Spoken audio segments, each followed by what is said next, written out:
September 29th, 1943. A municipal postman pedals through Copenhagen's morning fog, his bicycle wobbling under impossible weight. The German patrol at the corner of Nørrebrogade eyes him with suspicion. 70 pounds of mail shouldn't make a bicycle frame creak like that. But Jan Hendrik isn't carrying mail. Beneath forged delivery manifests and scattered newspapers, 8 Jewish children lie silent in a custom-built cargo box. Their mother's perfume still clinging to their hair, their father's whispered prayers still echoing in their ears. Every Wehrmacht soldier in Denmark had been briefed that morning. Operation Aktion against the Jews begins in 48 hours. Round them up, ship them east. The orders were clear. The Danish resistance had perhaps 2 days to evacuate 7,200 people across the Øresund strait to neutral Sweden. Fishing boats could carry families. Ambulances could transport the elderly. But children traveling alone, orphans whose parents had already been arrested, teenagers separated from their families during the chaos, they needed something different, something the Germans would never suspect. They needed a postman with a bicycle and the kind of courage that looks like ordinary routine. The German corporal stepped into Jan's path, one hand raised, his other resting on his holstered Luger. Standard inspection procedure.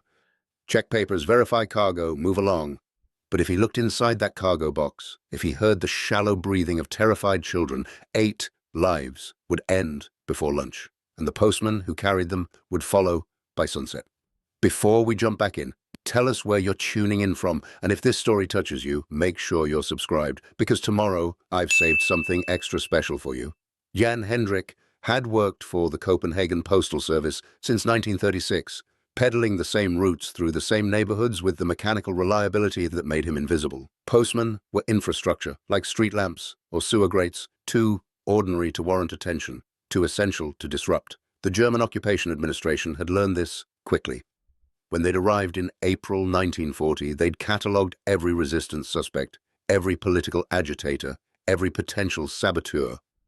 But postal workers remained beneath notice, classified as civilian support personnel whose daily routines maintained basic city functions. Jan had counted on this institutional blindness. In the 7 months since the Danish resistance had approached him, he'd modified his postal bicycle 17 times, each alteration designed to exploit the gap between what German soldiers expected to see and what actually existed beneath the surface. The cargo box, bolted to his front handlebars, appeared standard issue, 40 inches long, 20 inches deep. Painted post office yellow with official municipal markings stenciled on both sides, Wehrmacht patrols had inspected it dozens of times, finding exactly what regulations required, sorted mail, parcels, delivery manifests. What they never found was the false bottom. Jan had commissioned the modification from a carpenter in Vesterbro, a man whose brother had already fled to Sweden after a Gestapo raid. The carpenter understood the assignment without questions. Build a compartment that could hold human cargo while maintaining the appearance of legitimate postal operations. The result was an engineering marvel disguised as bureaucratic mundanity. The false bottom sat 6 inches below the visible mail compartment, accessible only through a panel that released when pressure was applied to specific points on the box's exterior frame. The hidden space measured 34 inches long, 16 inches wide, and 12 inches deep, barely enough room for a grown adult to lie in fetal position, but sufficient for children if they were small, flexible, and absolutely silent. Ventilation came through holes drilled in the box's metal frame, disguised as rivet holes in the structural supports. The weight distribution had required precise calculation. An empty cargo box weighed 22 pounds. A full load of mail added another 40 to 50 pounds, bringing the total to roughly 70 pounds. Heavy enough to make the bicycle wobble slightly, but not suspiciously so for a postman making deliveries. Adding human cargo changed the equation entirely. 8 children, averaging 45 pounds each, meant 360 pounds of additional weight, plus the mail camouflage, bringing the total load to over 400 pounds. No standard postal bicycle could carry such weight without obvious mechanical stress. Jan had reinforced the frame with steel supports welded to the undercarriage, disguised as structural repairs from collision damage. He had replaced the standard wheels with heavy-duty models designed for cargo tricycles, capable of bearing loads 3 times the normal capacity. Most critically, he'd modified his pedaling technique to compensate for the extreme weight, developing a slow, grinding rhythm that looked like the natural struggle of a tired postman at the end of a long route. The German corporal watching him now had seen this performance before.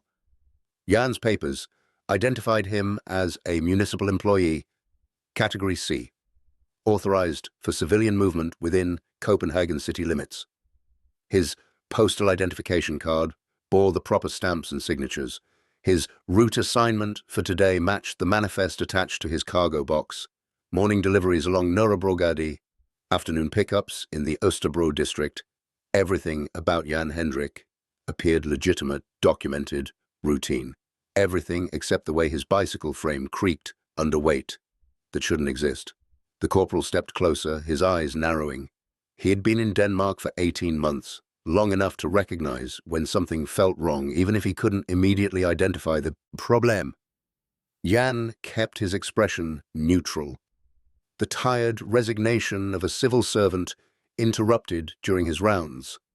He'd practiced this face in the mirror, rehearsed the body language of bureaucratic boredom. Papers, the corporal said, in German-accented Danish. Jan handed over his documents without hesitation, the movement practiced and unremarkable.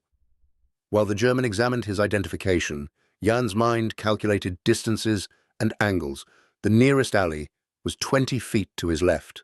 The Swedish coast lay 8 miles across the Øresund strait. Between here and there, 43 German checkpoints, 217 Wehrmacht patrol routes, and approximately 6,000 occupying soldiers who'd been ordered to prevent exactly what Jan was attempting. The corporal looked up from the papers, his gaze moving to the cargo box. "What are you carrying?" Jan gestured at the visible mail stacked in the upper compartment. "Postal deliveries, Nørrebrogade route. Morning run." The German's hand moved toward the cargo box latch. This was the moment Jan had prepared for, the critical junction where documentation met physical inspection. If the corporal opened the box and saw only mail, the inspection would end. If he pressed on the false bottom's release points, accidentally or deliberately, 8 Jewish children would be exposed. Beneath the cargo box, in the cramped darkness of the hidden compartment, Sarah Levin was 8 years old and trying not to breathe. Her mother had given her specific instructions that morning. When the postman arrives, climb into the box. Lie very still. Don't make any sound, no matter what you hear. Her mother had been crying when she said this, but Sarah hadn't understood why until the postman sealed the compartment and darkness closed around her like a fist. She could feel other children pressed against her in the tight space. Rachel and David from the apartment downstairs, the Goldstein twins from across the street, 3 others whose names she hadn't learned in the chaos of loading. They'd been packed into the compartment with careful precision, smallest children at the edges where the space was narrowest, larger ones in the center where they could bend their knees and curl their spines. The air was warm and stale, carrying the smell of machine oil and fear. Through the ventilation holes, Sarah could hear muffled voices speaking German. She didn't understand the words, but she recognized the tone, official, suspicious, dangerous. Her mother had explained about the Germans, about why Jewish families were leaving Denmark, about why Sarah needed to hide in a postman's bicycle and trust strangers to carry her to Sweden. But understanding the reasons didn't make the darkness less terrifying or the enclosed space less suffocating. Above the hidden compartment, the German corporal's fingers found the cargo box latch.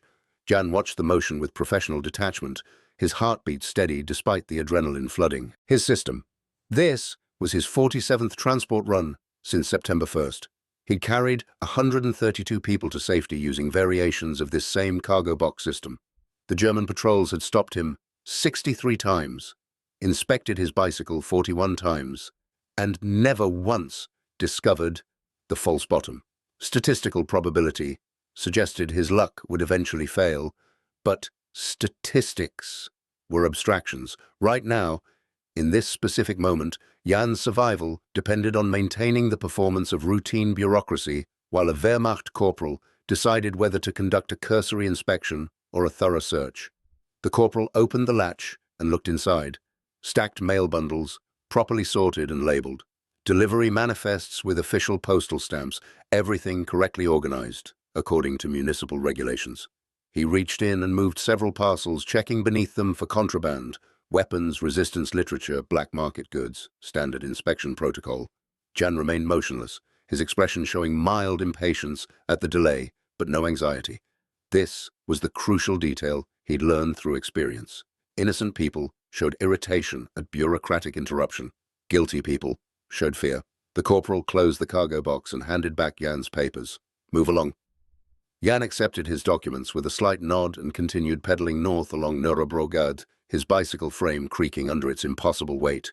Behind him, the German checkpoint faded into the morning fog, just another routine interaction in an occupied city where routine was the most valuable camouflage resistance could wear. The route to the coast required precise timing and careful navigation. Jan had mapped every German patrol pattern in this sector, memorizing their schedules and identifying gaps in their coverage. The Wehrmacht operated on strict timetables, rotating guard posts every 4 hours, conducting random spot checks at predetermined intervals. The Danish resistance had been tracking these patterns for months, building detailed intelligence maps that identified safe corridors through the occupation infrastructure. Jan's route exploited these corridors, threading between checkpoints at exact moments when patrols were transitioning or focused elsewhere. He pedaled past Wehrmacht barracks at 09:15, precisely when the morning shift change created brief confusion in the guard rotations. He crossed the main thoroughfare at 09:42, timing his arrival to coincide with a delivery truck that blocked sightlines from the nearest observation post. Every turn, every pause, every acceleration followed a choreographed sequence designed to minimize exposure while maintaining the appearance of routine postal operations. The journey from pickup point to coastal staging area covered 8.3 miles through some of the most heavily patrolled districts in occupied Copenhagen. Jan had calculated that at his modified pedaling pace, carrying maximum cargo weight, the trip required approximately 97 minutes. This allowed for 3 brief stops at legitimate delivery addresses where he could adjust the cargo load, check on his hidden passengers, and maintain his cover as an actual postman conducting actual rounds. The first stop came at a bakery on Sankt Hans Torf, where the owner's wife had agreed to receive a parcel delivery every Tuesday and Thursday morning. Jan dismounted, retrieved a small package from the visible mail compartment, and carried it inside while maintaining sight lines to his bicycle through the shop window. The entire transaction took 4 minutes, long enough to be legitimate but brief enough to avoid drawing attention. While the baker's wife signed for her delivery, Jan used the brief privacy to tap 3 times on the cargo box, the signal that meant they'd cleared the first checkpoint successfully and were continuing toward the coast. Inside the hidden compartment, Sarah Levin felt the vibration and understood. They were still moving, still safe, still invisible beneath layers of mail and forged documentation. The second stop occurred at a medical office in Øresund, another legitimate delivery address where a sympathetic doctor received pharmaceutical shipments through the postal service. This stop served a dual purpose, maintaining Jan's cover while allowing him to check his bicycle's mechanical systems under the pretense of adjusting his seat height. The extreme weight had stressed the frame more than he'd anticipated. He could feel the rear axle beginning to bend under the sustained load, creating a slight wobble that might attract attention if it worsened. Jan knelt beside the bicycle and examined the rear wheel assembly, his movements casual and unhurried. To any observer, he was simply a postman conducting routine maintenance during his delivery rounds. In reality, he was assessing whether his reinforced frame could survive another 6 miles of heavy load, or whether the axle would fail catastrophically and spill 8 Jewish children onto a Copenhagen street in full view of German patrols. The metal showed stress fractures near the welded supports, hairline cracks that would propagate with continued use. Jan had perhaps 2 more trips at this weight before the frame failed completely. After that, he'd need to commission a new bicycle or reduce his cargo capacity. But that was a problem for tomorrow. Today, 8 children needed to reach the coast before the evening curfew, and the bicycle needed to hold together for another 90 minutes. He stood, adjusted his seat with theatrical precision, and continued north toward the rendezvous point where fishing boats waited to transport their invisible cargo across the Øresund strait to Sweden. The coastal approach required the most careful navigation of the entire route. German naval patrols monitored the beaches for exactly this kind of evacuation activity, and Wehrmacht shore observers maintained constant surveillance of the waterfront. The Danish resistance had identified specific loading points where natural terrain features provided concealment from observation posts, but reaching these points meant crossing open ground that was regularly patrolled. Jan's approach route followed a service road used by municipal maintenance vehicles, threading between warehouses and shipping facilities that provided intermittent cover. He timed his arrival for low tide, when the beach areas would be wider and the sound of his bicycle wouldn't carry as clearly across the water to alert naval patrols. At precisely 1100 hours, he rounded the final corner and saw the fishing boat waiting in the small cove that the resistance had designated Pickup Point 7. The boat appeared to be conducting routine maintenance, its crew working on deck with tools and equipment that looked legitimate from a distance. But Jan knew these men. He'd worked with them on 46 previous transports. They were resistance operatives disguised as commercial fishermen, using their access to boats and knowledge of coastal waters to ferry refugees across the Øresund under cover of legitimate maritime activity. Jan dismounted and wheeled his bicycle down to the beach, moving with the casual pace of someone on a morning break. The boat crew glanced up, acknowledged him with minimal recognition, and continued their apparent maintenance work. This was the most dangerous phase of the entire operation. Loading human cargo from bicycle to boat required exposing the hidden compartment in an area where German observers might be watching through binoculars from elevated positions inland.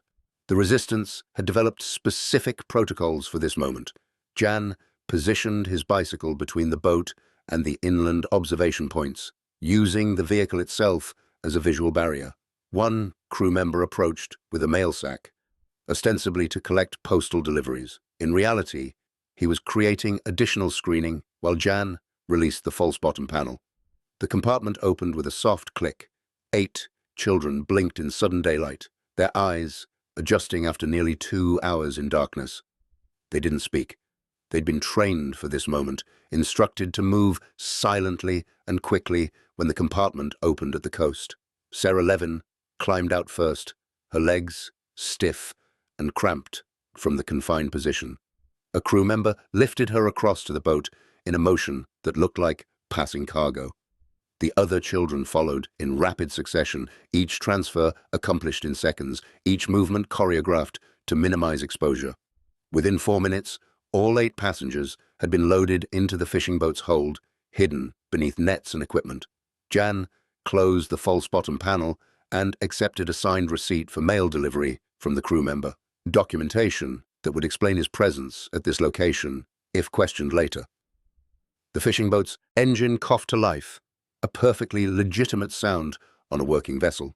It pulled away from the shore with the casual pace of a commercial ship heading out for the day's fishing, showing no signs that its cargo included 8 Jewish children bound for Swedish territorial waters. Jan watched for 30 seconds, then turned his bicycle back toward the service road. He had 4 more hours of legitimate postal rounds to complete before his shift ended, 4 more hours of maintaining the performance that kept him alive and useful. Behind him, the fishing boat disappeared into the morning haze over the Øresund strait, carrying its invisible passengers towards safety 8 miles across the water. This was transport run number 47. By Jan's calculation, he had capacity for perhaps 8 more runs before his current bicycle failed and needed replacement. At 8 passengers per run, that meant 64 more people could be evacuated using this specific system before he'd need to adapt his methods or commission new equipment. But the numbers were becoming increasingly difficult. The German action was scheduled to begin in less than 36 hours. The resistance estimated that 7,200 Danish Jews needed immediate evacuation. Even if every fishing boat, every ambulance, every resistance operative worked at maximum capacity, they could probably save 5,000 people before the roundups began. That left 2,200 people who would be arrested, processed, and shipped east to camps whose purposes had been whispered about but not yet confirmed. Jan pedaled back towards central Copenhagen, his now empty cargo box bouncing lightly on its reinforced frame. The cut on his hand from checking the axle earlier had stopped bleeding, but his uniform showed sweat stains despite the cool autumn air. 97 minutes of sustained pedaling under extreme weight left its mark on even the fittest cyclist, and Jan was 41 years old, with the sedentary build of a career postal worker. Yet he would do this again tomorrow, and the day after, and every day until the bicycle failed, or the Germans discovered him, or every Jew in Denmark had been evacuated to safety. Because the alternative was accepting that 2,200 people would disappear into the Nazi deportation system, and acceptance was a luxury that resistance couldn't afford. The pattern repeated itself with mechanical precision over the next 14 days. Jan Hendrik would receive coded messages through the resistance network, identifying pickup locations and passenger counts. He'd modify his official postal route to include these addresses, timing his arrivals to coincide with moments of maximum confusion in German patrol schedules. Each transport followed the same choreography: load passengers into the hidden compartment, pedal through checkpoints with documents ready, maintain the performance of bureaucratic routine while carrying impossible weight toward the coast. But the scale of the operation was expanding beyond what any single postman could sustain. By October 7, 1943, the resistance had evacuated approximately 2,800 Jews from Denmark, using every available method: fishing boats, ambulances, private vehicles, even rowboats paddled across the Øresund by teenagers who knew the coastal waters. Jan's bicycle system had transported 184 people in that time, averaging 13 passengers per day when conditions allowed multiple runs. The physical toll was becoming visible. Jan had lost 11 pounds from the sustained exertion of pedaling extreme weights across Copenhagen's hills and bridges. His hands showed permanent calluses from gripping handlebars under stress, and his lower back had developed chronic pain from the postural compensation required to balance the overloaded bicycle. The bicycle itself was approaching catastrophic failure. The reinforced frame showed stress fractures at every welded joint, and the rear axle had bent 3 degrees off true, creating a wobble that grew more pronounced with each transport run. More concerning was the German response. Wehrmacht intelligence had begun noticing patterns in the evacuation activity: increased fishing boat traffic across the Øresund, unusual movements of ambulances and civilian vehicles, postal workers appearing in districts outside their assigned routes. The Occupation Administration issued new security directives on October the 9th, requiring enhanced documentation for all civilian movement near coastal areas and mandatory cargo inspections for any vehicle approaching within 1 kilometer of the waterfront. The new regulations threatened to destroy Jan's operational methods.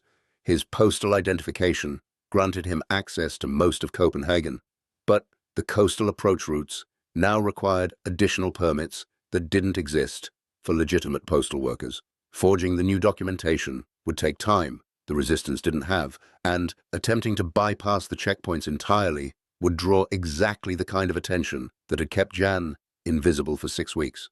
The resistance coordinator who briefed Jan on the new security situation was a university professor named Lars Andersen, whose academic credentials provided cover for organizing one of the largest evacuation networks in occupied Europe.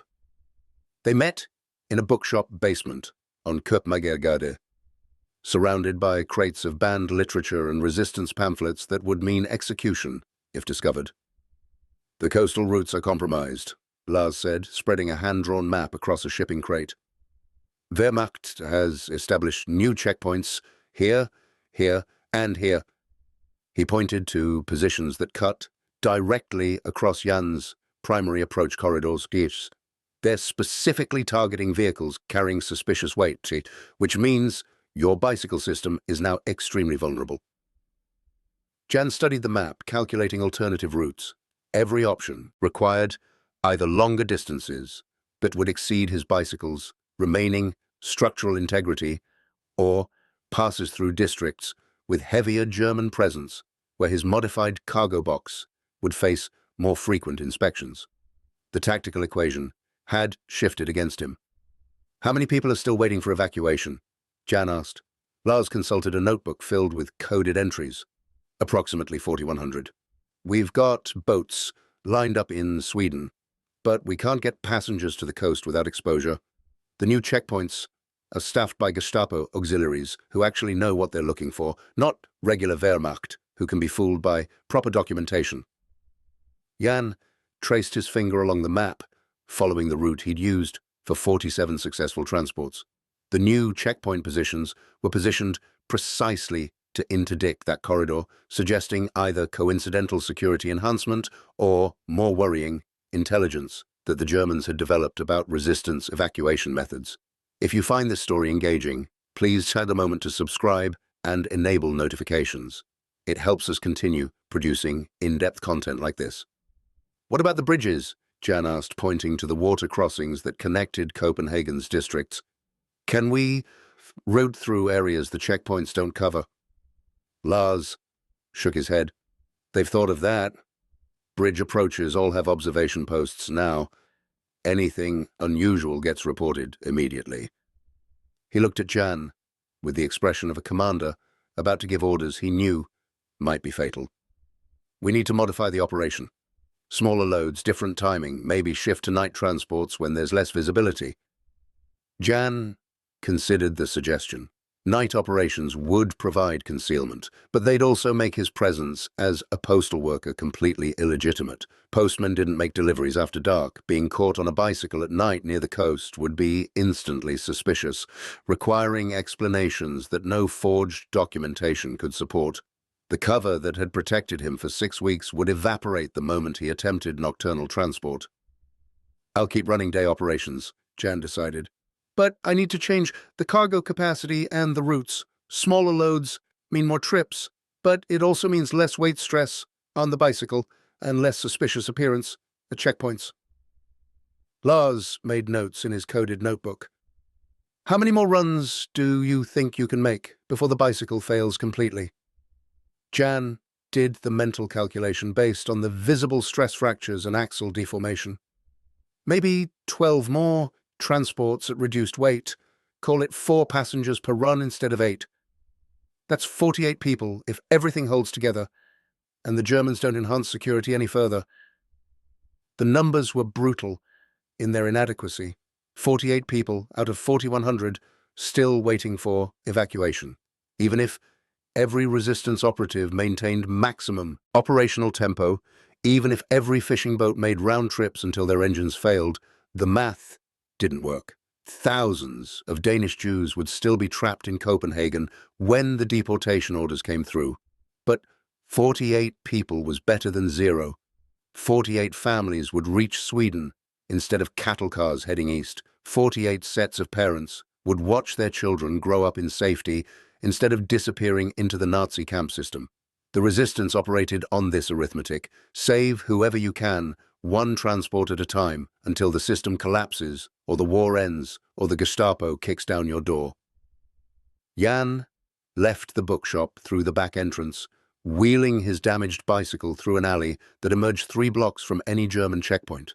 The afternoon postal rounds continued according to official schedule, delivering legitimate mail to legitimate addresses, while his mind calculated modifications to the hidden compartment that would optimize for smaller passenger loads and reduced structural stress. The engineering problem was straightforward. 4 passengers required less space than 8, which meant the false bottom could be redesigned with better weight distribution and improved ventilation. Less total weight meant the bicycle frame could survive additional trips before catastrophic failure. But redesigning the compartment required the time, the tools, and access to a workshop where the suspicious modifications to postal equipment could be accomplished without German observation. The carpenter in Västerbro, who'd built the original false bottom, had fled to Sweden in late September after his name appeared on a Gestapo arrest list. His workshop had been sealed by Wehrmacht security, leaving Jan without his primary technical resource. The resistance could probably locate another carpenter willing to work on the project, but each new person brought into the operation increased the security risk exponentially. Jan made the decision that field operatives had been making throughout the war. Trust your own skills, minimize security exposure, accept lower quality results in exchange for operational control.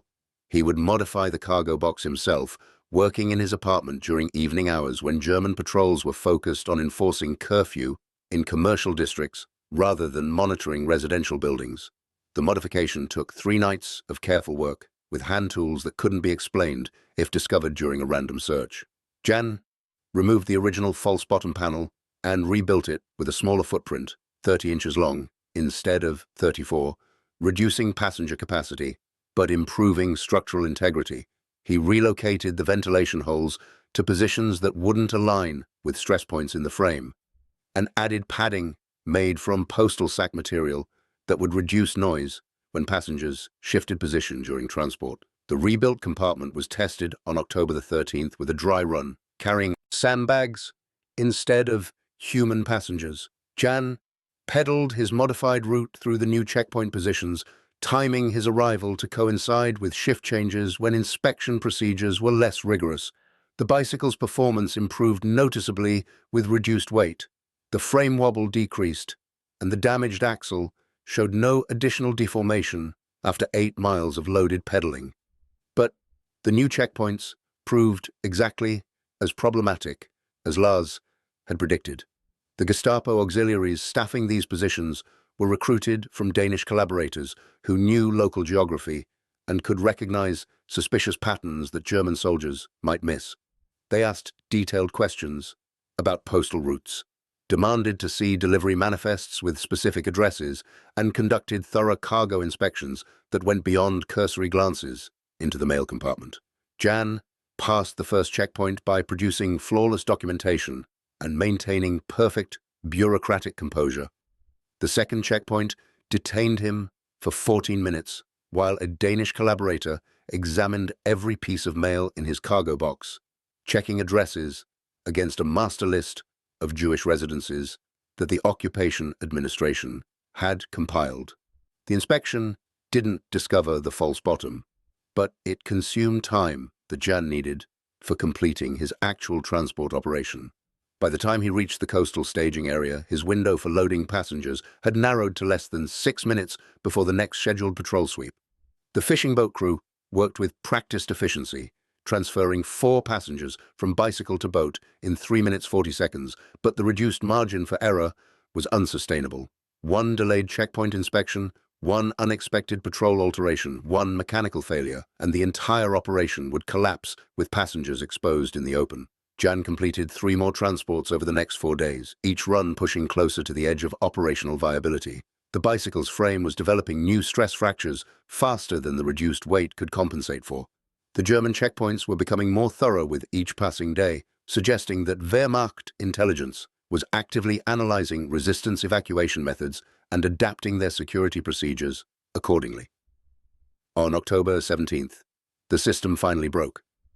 Jan was approaching the 3rd checkpoint on his route when the rear axle failed catastrophically, snapping at the welded reinforcement point and causing the back wheel to collapse sideways. The bicycle pitched violently to the left, throwing Jan onto the cobblestones and spilling visible mail across the street. He landed hard on his shoulder, the impact driving air from his lungs and sending pain shooting down his left arm. The hidden compartment held together, its structural integrity independent of the bicycle frame. But the crash had created exactly the kind of incident that drew immediate German attention. A Wehrmacht patrol rushed over from the nearby checkpoint, followed by 2 Gestapo auxiliaries who'd been conducting random inspections in the area. Jan forced himself to his feet, ignoring the pain in his shoulder and the blood running from a cut on his forehead. His mind cycled through possible explanations, acceptable stories that would account for the crash without revealing the modified cargo system. Mechanical failure was legitimate, postmen had accidents, bicycles broke down. The key was maintaining performance, showing appropriate frustration at the equipment malfunction while guiding the Germans' attention away from the cargo box. "My apologies," Jan said in Danish, addressing the Wehrmacht sergeant who was examining the broken bicycle. "The axle's been making strange noises for days. I reported it to the postal depot, but they haven't had time to repair it yet." The sergeant grunted, his attention focused on the scattered mail. "You'll need to collect this before it gets damaged." He gestured at the parcels and letters spread across the wet cobblestones. Jan began gathering the mail, moving slowly to avoid aggravating his injured shoulder. The Gestapo auxiliaries were circling the bicycle, their interest clearly focused on the cargo box rather than the broken axle. One of them, a thin man with wire-rimmed glasses and the expression of someone who enjoyed finding irregularities, tapped the cargo box with his knuckle. "This seems quite heavy for a postal load," he observed in Danish. "What exactly are you carrying today?"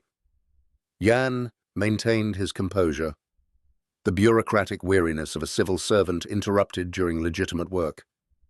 "Standard mail delivery, parcels for the Øresund district, everything's documented in the manifest." He gestured toward the papers attached to the cargo box exterior. The auxiliary examined the manifest with the detailed attention of someone trained to recognize forgeries. Jan had been carrying forged documentation for 6 weeks without detection, but each inspection was a separate probability calculation. The papers had fooled 49 previous checkpoint examinations. That didn't guarantee they'd fool the 50th. "This routing seems unusual," the auxiliary said, pointing to an address on the manifest. "You're quite far from the Øresund district for a morning delivery run." Jan had prepared cover stories for exactly this question. "Mechanical failure forced me to deviate from the standard route. I was heading back to the postal depot for repairs when the axle broke." The explanation was logical, consistent with visible evidence, and impossible to disprove without detailed knowledge of Copenhagen postal operations. The auxiliary wasn't satisfied. He reached for the cargo box latch, his fingers moving toward the release mechanism. If he opened the box and conducted a thorough inspection, if he pressed on the false bottom panel in exactly the right places, 4 Jewish teenagers would be exposed in full view of German security personnel. Inside the hidden compartment, Rachel Goldstein was 14 years old and could hear every word of the conversation happening above her. The crash had thrown her against the compartment wall hard enough to leave bruises, but she'd maintained absolute silence despite the pain. Now she could hear Danish voices discussing cargo inspection, German voices giving orders, the metallic click of the latch opening. Her mother had escaped to Sweden 3 days earlier on a different fishing boat.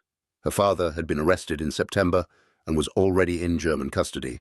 Rachel and her younger brother David were supposed to follow their mother yesterday, but the transport had been delayed due to enhanced German security.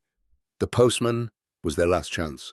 If this inspection discovered them, if the hidden compartment was compromised, they would be joining their father in whatever camp the Germans were using to process captured Jews. Above the compartment, the Gestapo auxiliary opened the cargo box and began removing mail bundles. His movements were methodical, checking beneath each layer of parcels for contraband or irregular items.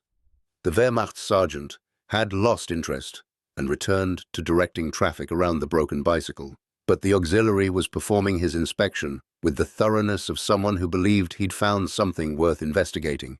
Jan watched from 3 feet away, maintaining his posture of mild irritation at the delay while his mind calculated escape routes and backup plans. If the false bottom was discovered, he had perhaps 2 seconds before the Gestapo auxiliary raised the alarm. He could sprint into the nearest alley, maybe disappear into the complex of courtyards and connecting buildings that characterized this neighborhood. But running would confirm guilt and trigger an immediate manhunt that would compromise every other resistance operative in his network. The alternative was standing his ground, maintaining the performance of innocence, and accepting arrest if the inspection revealed the hidden compartment. He'd been briefed on Gestapo interrogation methods. The resistance had protocols for operatives who were captured: hold out for 72 hours to allow your network to scatter, then provide whatever information would stop the torture. 72 hours seemed like an eternity when measured against the reality of what the Gestapo did to resistance prisoners. The auxiliary finished inspecting the visible mail and turned his attention to the cargo box structure itself. His fingers traced the metal frame, tapping at various points as if testing for hollow spaces or irregular construction. He was getting close to the release mechanism, his methodical examination bringing him inches from the pressure points that would expose the false bottom. Then, a Mercedes staff car pulled up to the checkpoint, its Nazi command pennant indicating high-ranking officers inside. The Wehrmacht sergeant immediately snapped to attention, calling his patrol to order. The Gestapo auxiliary glanced at the staff car, then at Jan's damaged bicycle, making a rapid calculation about where his attention was most urgently required. "Gather your mail and clear this area," he ordered Jan, in clipped Danish. "Report to your postal depot for proper equipment repair. If I see you on the streets with a broken bicycle again, you'll be fined for creating public hazards."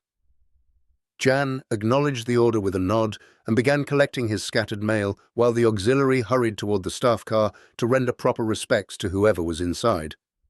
The moment passed. The inspection incomplete, the hidden compartment undiscovered. But Jan understood what this incident meant. His operational system had just failed in the most visible way possible. The damaged bicycle would be reported to the postal administration. His deviation from assigned routes would be noted in German security files. The thin margin of invisibility that had protected him for 6 weeks was eroding with each close encounter. He gathered the last of the mail, loaded it back into the cargo box, and began walking the broken bicycle toward a safe house, the resistance maintained in a warehouse district 2 kilometers away. The 4 passengers in the hidden compartment would have to remain concealed for another hour, while Jan arranged alternative transportation to the coast. The fishing boat waiting at the pickup point would eventually leave without them, requiring the resistance to coordinate a replacement vessel for a later attempt. But they were still alive, still undiscovered, still possible to evacuate if the operation could adapt quickly enough. Jan's shoulder throbbed with each step, and blood from his head wound had dried sticky on his face. The bicycle frame scraped against the cobblestones, its broken axle leaving scratch marks that would be visible to anyone who cared to follow his route. Behind him, the Gestapo auxiliary was examining the staff car's passengers, while the Wehrmacht sergeant maintained order at the checkpoint. Neither was paying attention to the injured postman walking his broken bicycle down a side street. The performance of bureaucratic normality had held for one more inspection, bought one more hour of operational security, kept 4 more people alive through another day of occupation. But Jan could feel the system collapsing around him. The bicycle was destroyed beyond field repair. The checkpoints were becoming more thorough with each passing day. The Gestapo was clearly studying resistance evacuation methods and adapting their security procedures to counter them. The window for saving the remaining 4,100 Danish Jews was closing faster than the resistance could evacuate them. That evening, in the warehouse safe house, Jan met with Lars to brief him on the catastrophic axle failure and the near exposure at the checkpoint. They sat in a back office, lit by a single kerosene lamp, speaking in voices barely above whispers, while 4 teenagers waited in an adjacent room for their rescheduled transport to the coast. "The bicycle system is finished," Jan reported without preamble. "The frame's destroyed, and even if we could build another one, the checkpoint security is too tight now. The Gestapo auxiliary knew something was wrong. We got lucky with the staff car distraction, but luck isn't a sustainable operational method." Lars made notes in his coded journal, his expression grim. "How many people did you transport total?" Jan did the mental arithmetic. 192 over 49 runs. Could have been more if the equipment had held up longer. 192 people who would otherwise be in German custody, Lars corrected. "That's 49 families, Jan. 49 sets of parents who'll see their children grow up. Don't minimize what you accomplished." But Jan was already thinking about the 4,100 still waiting for evacuation, the ones his destroyed bicycle couldn't reach. What's the current count on total evacuations? Lars consulted his journal. As of this morning, approximately 6,800 Danish Jews have reached Sweden. We're still operating fishing boats, ambulances, private vehicles. The pace is actually accelerating as more Danes get involved in the resistance, but we're also losing operatives to arrests and operational failures. The numbers told the story. 6,800 evacuated meant roughly 400 still trapped when the Gestapo began their systematic roundups. 400 people who would be arrested, processed, and deported because the resistance lacked the capacity to evacuate everyone in the time available. Jan's shoulder was beginning to stiffen from the crash injuries, and his head wound needed proper medical attention. But 4 teenagers sat in the next room, waiting for transport that Jan could no longer provide. The resistance would find another way to get them to the coast, probably an ambulance run disguised as medical emergency transport or a private vehicle with forged travel permits. They would reach Sweden eventually, becoming 4 more names on the tally of successful evacuations. But Jan's particular contribution to that tally was finished. His bicycle lay in pieces in the warehouse corner, its reinforced frame cracked beyond repair, its false bottom compartment exposed now that operational security no longer mattered. The engineering marvel that had fooled German checkpoints 49 times was just scrap metal and wood now, evidence that would need to be destroyed before it could be discovered and analyzed by Wehrmacht intelligence. I can still help with other operations, Jan said. Coordination, documentation, route planning. I know the checkpoint patterns better than anyone. Lars looked at him with the expression of a commander recognizing when a valuable operative needed to be preserved rather than expended. You need medical attention and rest. The Gestapo will be reviewing their checkpoint logs looking for patterns. Your name will appear in those logs dozens of times over the past 6 weeks. If they're smart enough to correlate the timing with evacuation activity, you'll be on an arrest list by tomorrow morning. Jan hadn't considered this angle. He'd been focused on operational security during each individual transport, not on the cumulative pattern his repeated checkpoint crossings would create in German records. If the Gestapo analyzed the data systematically, they would identify him as a person of interest whose movements correlated suspiciously with known resistance activity. Then I should probably follow my own passengers to Sweden. Jan said quietly, cross the Øresund before the Germans realize what pattern I've been creating. Lars nodded. There's a fishing boat leaving from pickup point 4 at only 300 hours tomorrow. It'll be carrying medical supplies officially. Refugees in the hold. You should be on it. The decision felt simultaneously inevitable and surreal. Jan had spent 49 days pedaling through occupied Copenhagen, maintaining the performance of bureaucratic normality while carrying impossible secrets beneath postal manifests. Now he would become one of the refugees he'd been transporting, hiding in a fishing boat's hold while someone else navigated the crossing to Swedish territorial waters. What about my apartment? Jan asked us. My official postal records. If they search my residence, they'll find tools and materials that don't match a normal postal worker's possessions. Already being handled, Lars assured him. We have people who'll sanitize your apartment before dawn. As far as official records will show, you reported sick on October 18th with influenza and requested medical leave. By the time the Germans realize you've disappeared, you'll be in Sweden, applying for asylum. The resistance had clearly been planning for this contingency, preparing for the moment when Jan's operational security would be compromised and extraction would become necessary. The thoroughness of their preparation suggested they'd been expecting his bicycle system to fail eventually, that 49 successful transports had already exceeded their probability calculations. Jan looked at his damaged shoulder, then at the blood-stained postal uniform he'd worn for 6 weeks of clandestine operations. Tomorrow he would be a refugee like the 192 people he'd carried to safety. The postman, who'd become invisible through bureaucratic routine, would disappear entirely, leaving behind only statistical evidence in German checkpoint logs that some analysts might notice or might overlook, depending on their thoroughness and the competing demands on their attention. 192 people, Jan said again, testing the number against the weight of what he'd attempted Out of 7,200 who needed evacuation, 192 people who are alive because you decided to modify a bicycle and pedal through German checkpoints. Lars corrected again.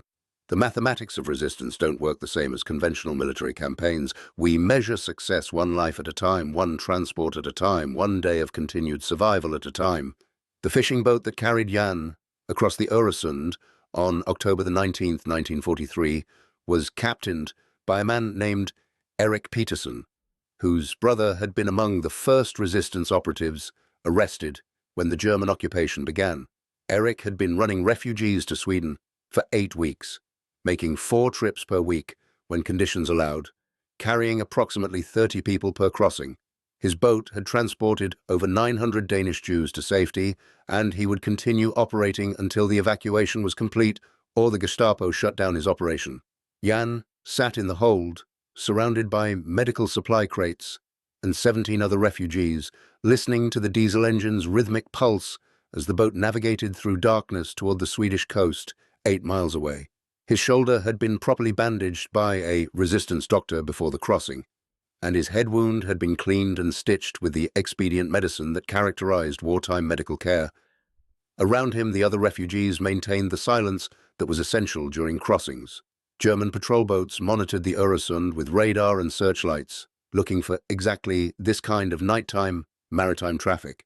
Any unusual sound could trigger an investigation that would end with the boat being boarded and searched, its hidden cargo discovered and arrested. Rachel Goldstein sat across from Jan, in the cramped hold, her younger brother David asleep against her shoulder. They'd been among the 4 passengers Jan had been carrying when his bicycle axle failed. The resistance had successfully evacuated them on a subsequent transport after Jan's operation collapsed. Now they were crossing to Sweden on the same boat that carried their former bicycle courier, completing the journey that had been interrupted by mechanical failure and German checkpoint procedures. The crossing took 93 minutes in calm seas with favorable conditions. The boat passed through Swedish territorial waters at 04:37 hours on October the 19th, 1943. Swedish Coast Guard vessels intercepted them at 04:45, conducting routine inspections that verified the refugees' status and directed the boat toward processing facilities where asylum applications would be handled. Jan stepped onto Swedish soil at 05:15, officially becoming a refugee under international protection. Behind him, across 8 miles of dark water, Copenhagen continued its existence as an occupied city where thousands of Danish Jews were still awaiting evacuation or hiding from German security forces. The final tally of the October 1943 Danish rescue would be calculated in the weeks that followed. Approximately 7,200 Jews successfully evacuated to Sweden out of a total Danish Jewish population of 7,800. Roughly 500 people arrested and deported to Theresienstadt concentration camp, where most would survive the war due to sustained diplomatic pressure from the Danish government and Red Cross monitoring. The rescue operation would become one of the most successful large-scale evacuations of Jewish populations during World War II, proof that coordinated resistance could achieve results that conventional military analysis would declare impossible. Historians would later document the specific methods used: fishing boats, ambulances, private vehicles, and yes, postal bicycles modified with false bottom compartments. Jan Hendrik's contribution would be recorded in resistance archives as 192 confirmed evacuations over 49 transport operations. The actual number was probably higher, as some passengers transported in his modified cargo box were never properly documented in the chaotic conditions of October 1943. But even the confirmed count represented a significant fraction of the total successful evacuations, accomplished by one postal worker who decided that bureaucratic invisibility was a weapon as effective as any rifle ever forged. Up next, you've got 2 more standout stories right on your screen. If this one hits the mark, you won't want to pass these up. Just click and check them out. And don't forget to like, subscribe, and turn on the notification bell so you don't miss any upload from us.